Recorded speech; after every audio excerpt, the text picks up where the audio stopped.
We're in the portrait hall of our brewery, and this is my great-grandfather, F.X. Matt I, the founder of our brewery. And what's really cool about him is that he was brewing craft beer back in the late 1800s and early 1900s. So this is my grandfather, Walter Matt, who took over from my great-grandfather, F.X. Matt I, and this was our second tour in craft with Utica Club. This is my father, F.X. Matt II, who was the third generation of the family to run the brewery. And one of the cool stories about my father was that he was over in Germany driving down the Autobahn with a friend of his in one of the fancy Mercedes, and they're going about 160 miles per hour. And my father was marveling at the German engineering and said to the German, "Why can't Americans make cars like this?" And the German looked at my father and said, "You're an American brewer, why can't you make beer like us?"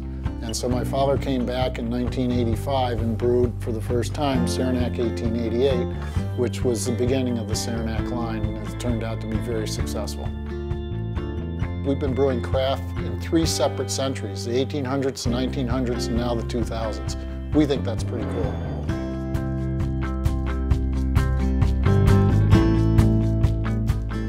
Hi, I'm Fred, and this is Rich, one of our great brewers, and we're standing in our 7-story brew house in front of our copper kettles. What we're here to talk to you about today is our Legacy IPA, which uses my great-grandfather's 1914 recipe.